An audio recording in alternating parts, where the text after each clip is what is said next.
The rumble of boots, the smell of hot bitumen, the whistle of pigs in stone. Dust rises over the valleys of Italy, not from battle, but from construction. While other peoples were still arguing over borders, Rome was already connecting its world with roads. The question is, how were they able to build 85,000 kilometers of stone arteries without machines, without concrete, without steel? And why do these roads live longer than many empires? The answer is hidden not only in engineering, but also in the mindset of a people for whom the path was sacred.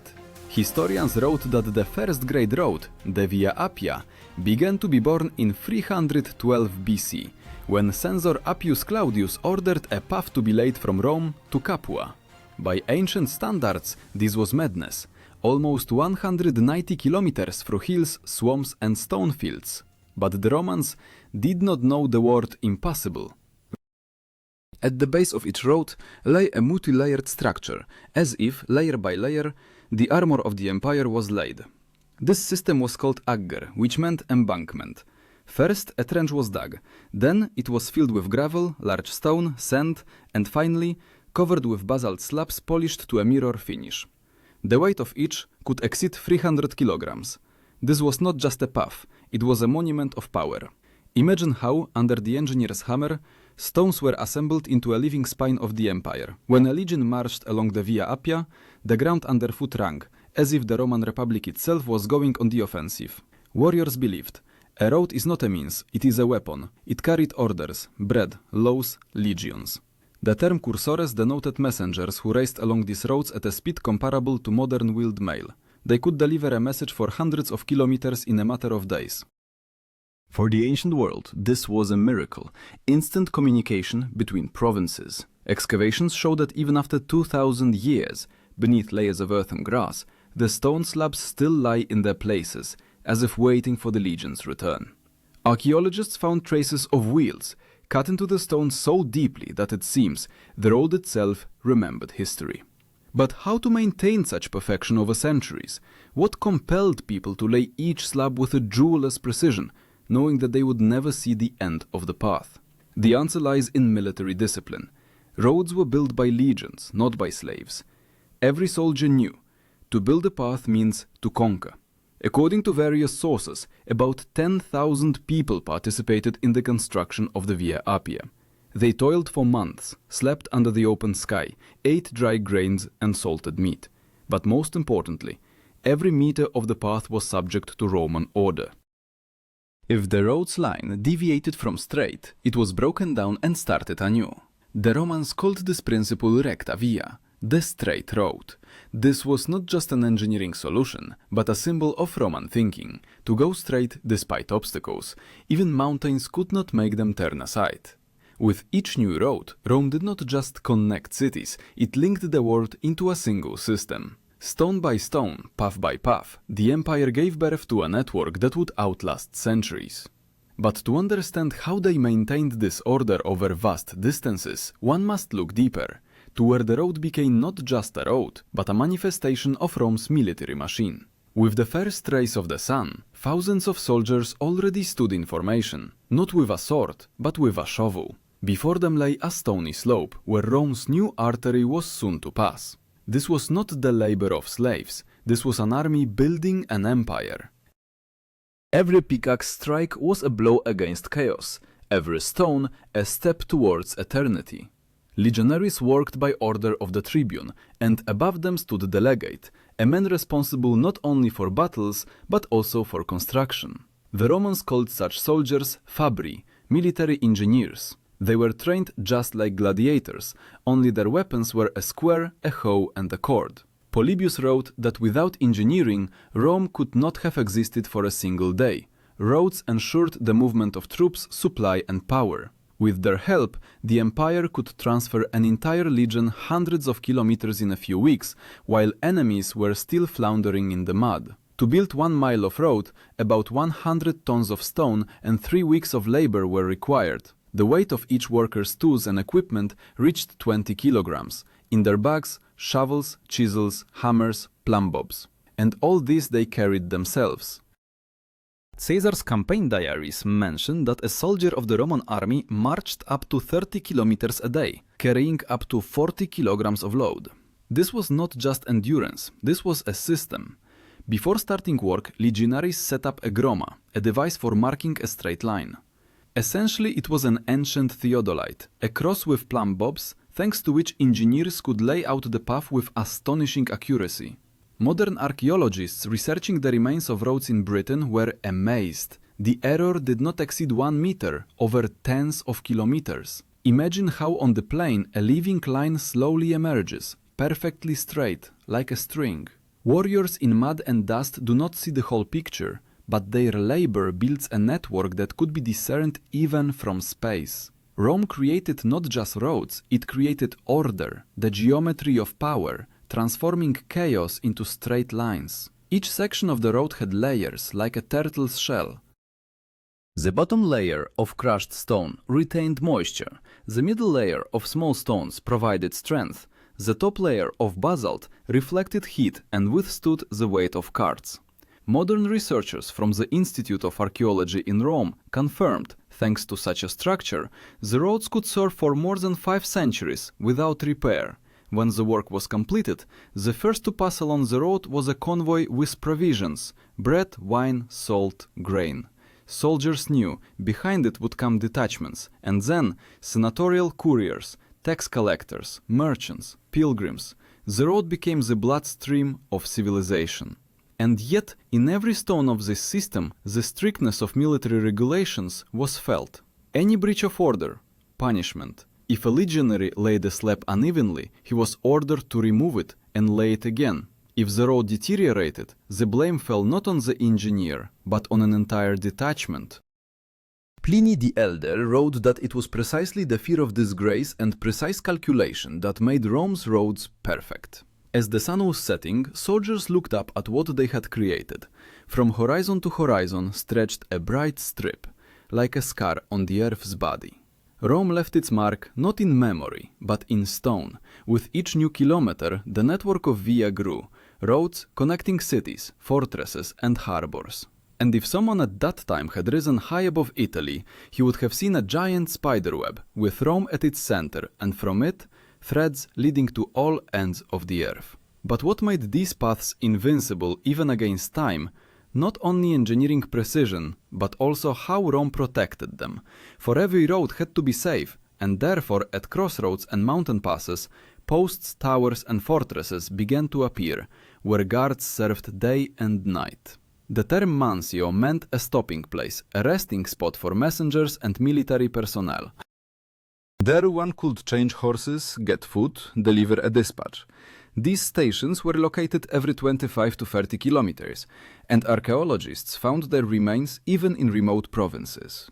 The network of mansiones transformed the empire into a single organism, where information flowed through stone veins faster than an army could move. But the road was not only a connection, it was a border. Around it Rome built bridges, aqueducts, settlements.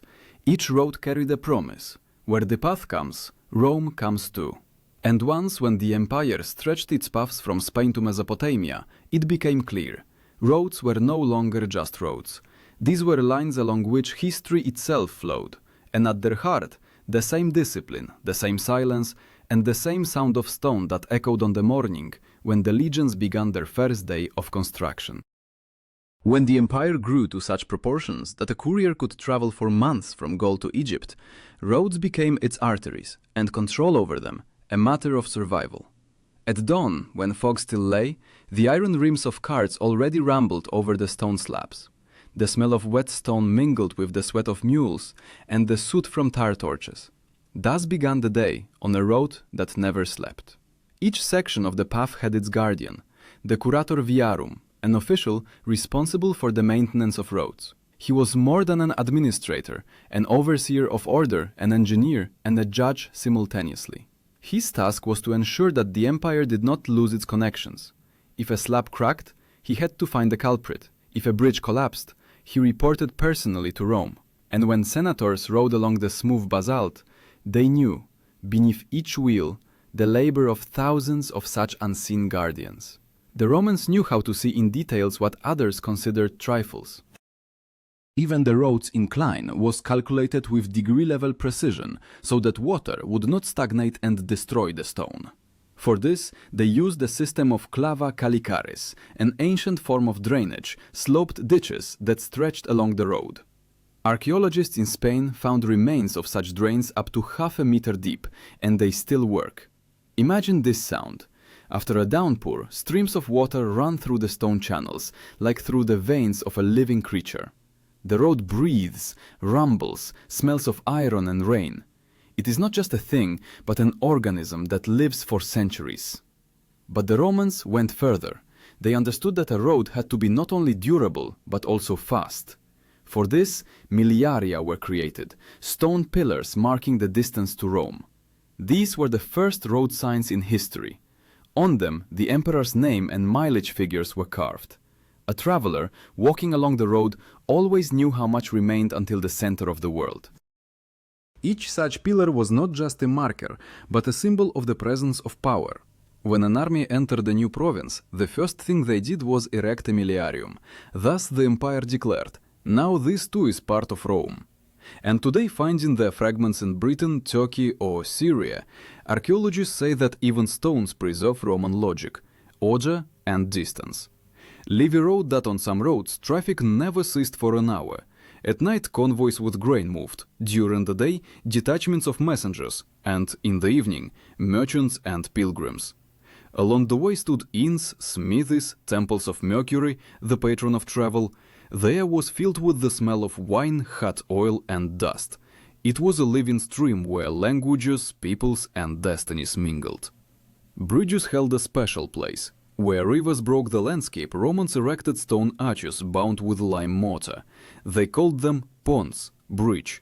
One of them, Pons Fabricius, built in 62 BC, still stands in Rome today.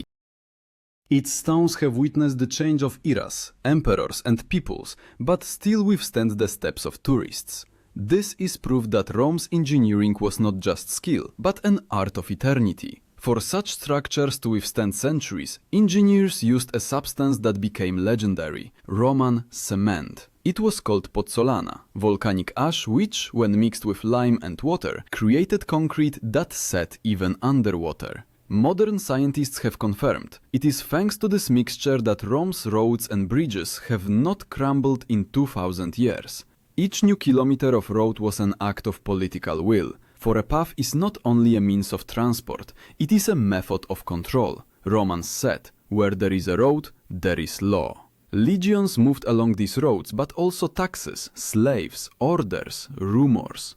Everything that constituted the fabric of the empire flowed through these stone channels. Sometimes in the silence of the night, footsteps could be heard on the roads.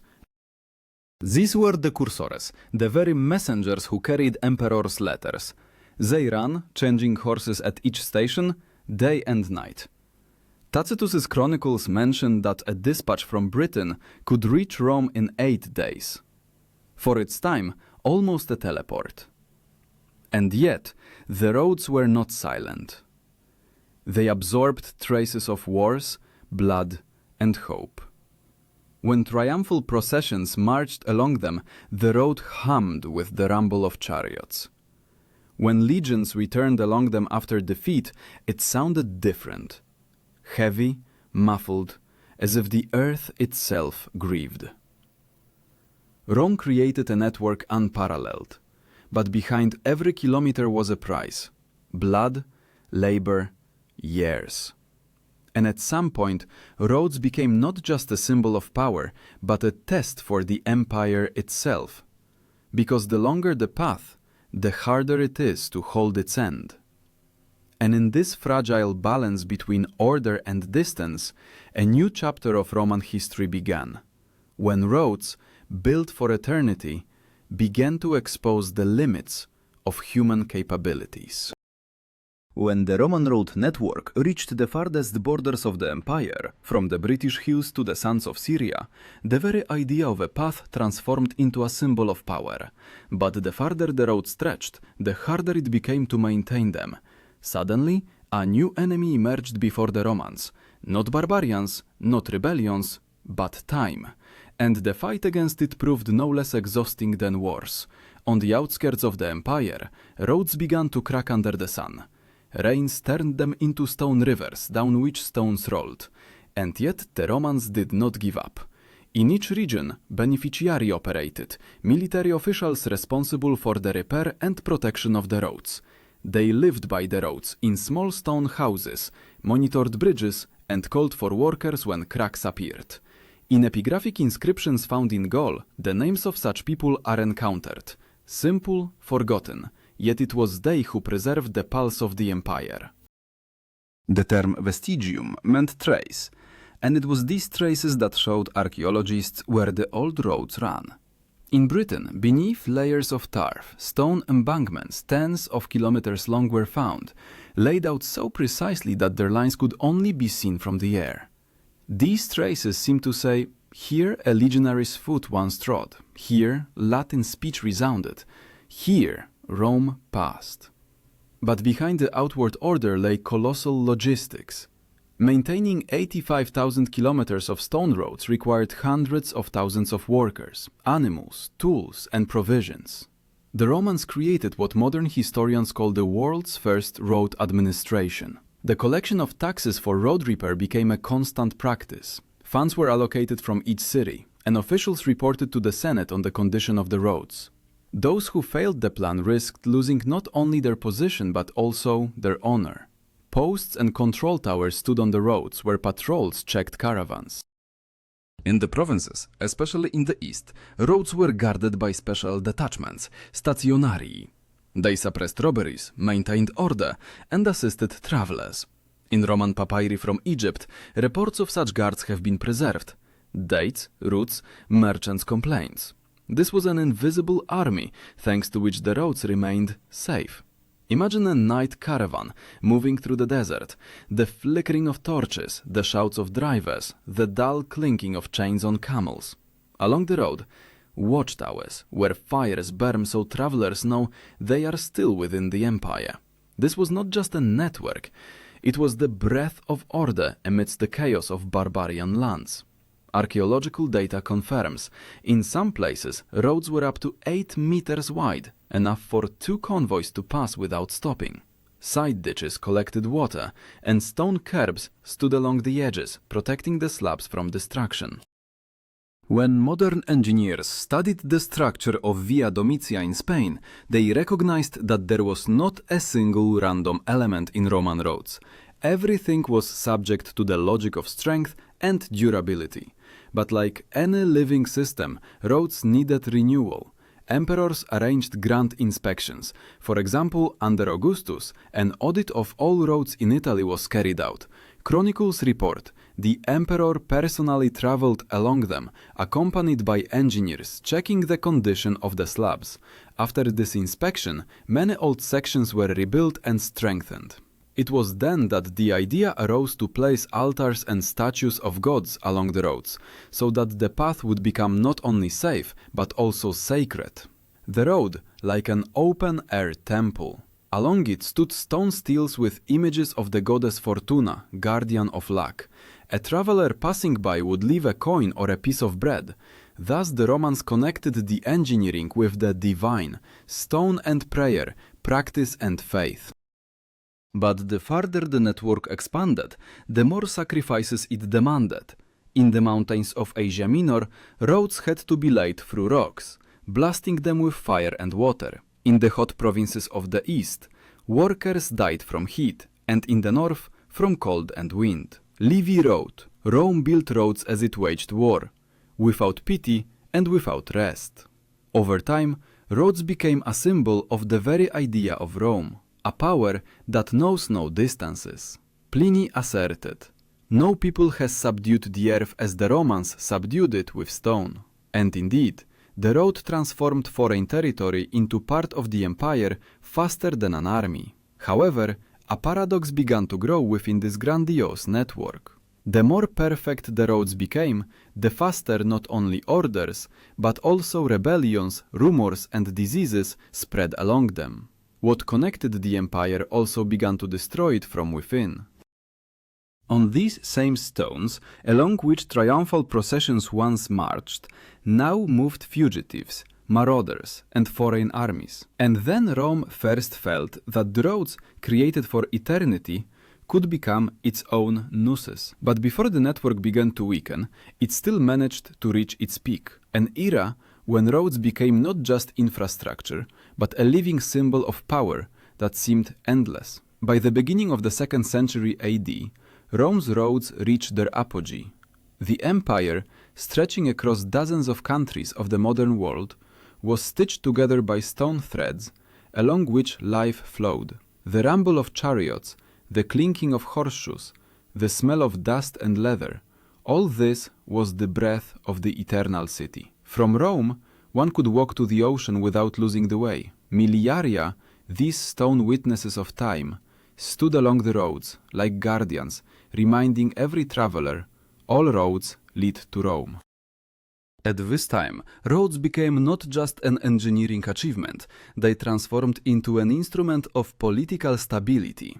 Not only troops and goods moved along them, but also power. The emperor's envoys, officials, judges, tax collectors, all depended on speed. And if potholes or washouts appeared on the road, it was perceived as a threat to the state. Therefore, Emperor Trajan created a special institution, Curatores Viarum Publicarum, supervisors of public roads, directly subordinate to the Senate.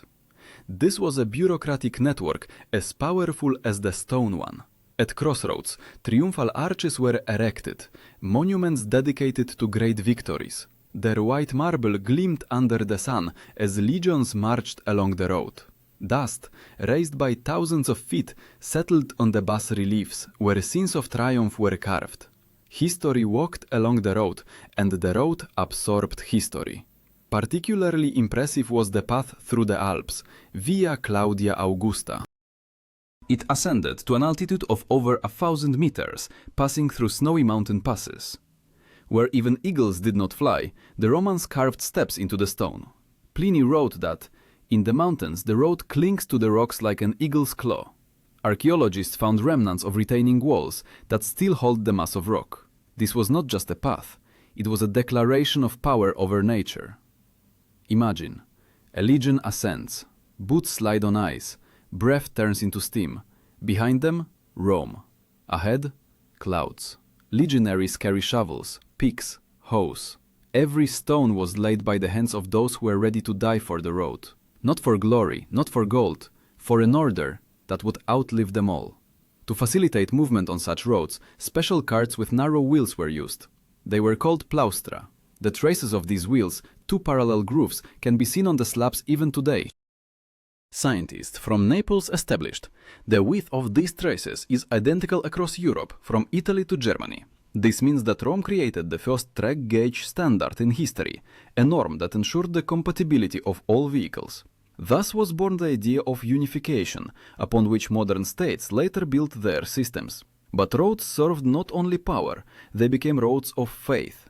Missionaries, philosophers, pilgrims traveled along them. It was along Roman roads that Christianity spread, from Judea to Gaul. Apostle Paul traveled on the same stones that legions had once marched upon. Roman engineering became an unwitting conduit for a new idea that would later change the world. Archaeological findings confirm small chapels, crosses and gravestones were built along the roads. Every traveler dying far from home wanted to remain by the road, to be part of the movement even after death. These stone inscriptions can still be read, wishes for good fortune, prayers, names of those who never returned. Roads became a chronicle of human destiny. Their stones remembered the steps of emperors and slaves, soldiers and merchants, lovers and fugitives. They heard laughter, shouts, groans, prayers. And when archaeologists today clear another slab from the earth, they feel as if they hear the echo of that rumble, of wheels driving destiny forward. From a military perspective, roads allowed Rome to react instantly. In case of a threat from a province, legions could set out within hours.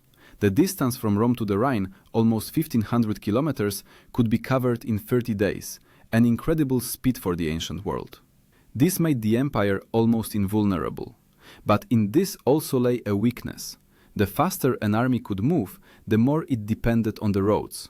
When the paths crumbled, so did order.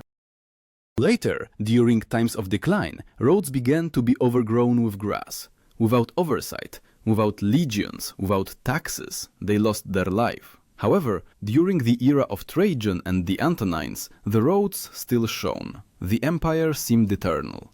The stone was smooth, the bridges stood, the posts smoked with torches.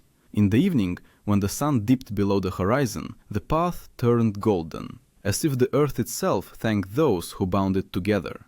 But the higher Rome ascended, the deeper the crack beneath its slabs became. And when it finally split the earth, the roads for the first time ceased to lead to eternity. They began to lead to decline.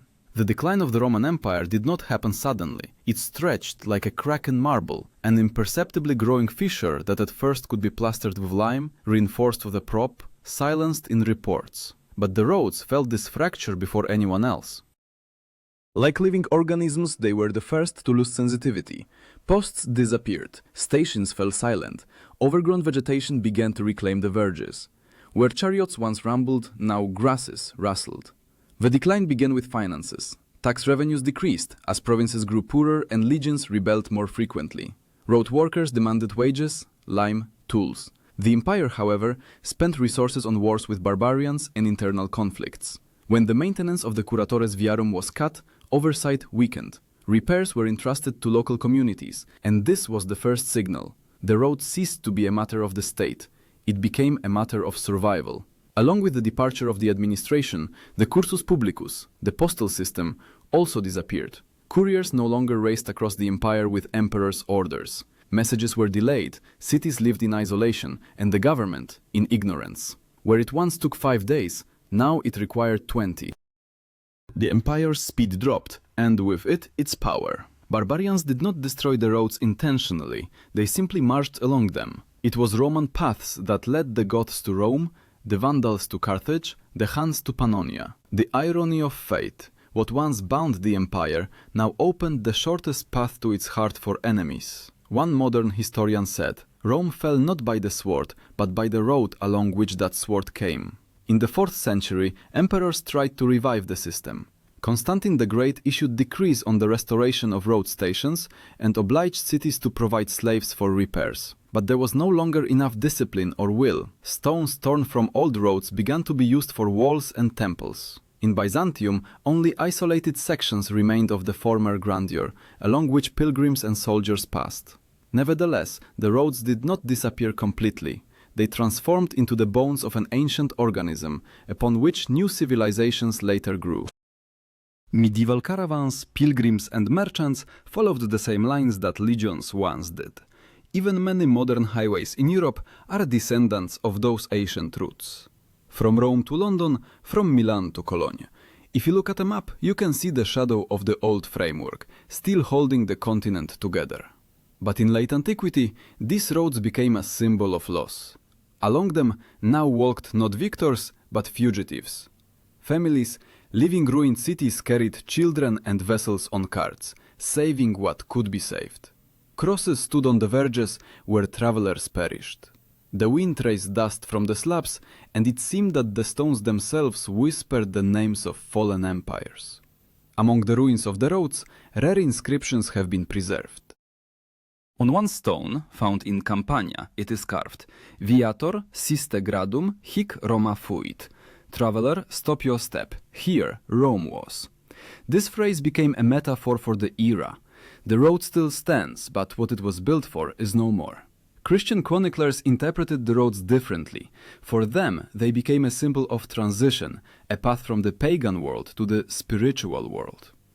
Monks traveled along the old routes, carrying the gospel. They saw in them not the remnants of an empire, but a bridge between the earthly and the eternal. Thus, Rome's roads acquired a new, almost mystical meaning.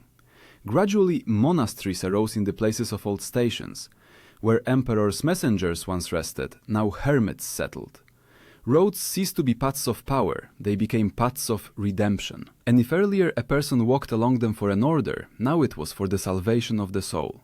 But despite the spiritual transformation, the physical structure was dying.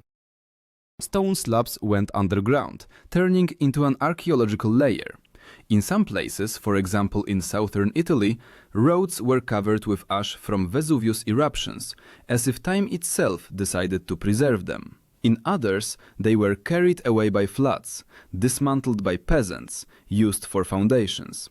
And yet, if one stands on a preserved section of the Via Appia today, one can feel a strange sensation, as if beneath one's feet is not just stone, but memory. This road does not belong to the past, it belongs to movement. It still leads somewhere, even if the destination has long been forgotten. Rome disappeared, but the road remained, and in this, their final victory. They outlived emperors, armies, deities, languages.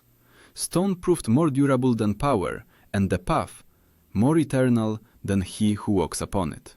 Thus ended the era of roads, but another began, an era of shadows in which the stones were silent, and people once again learned to find their own way.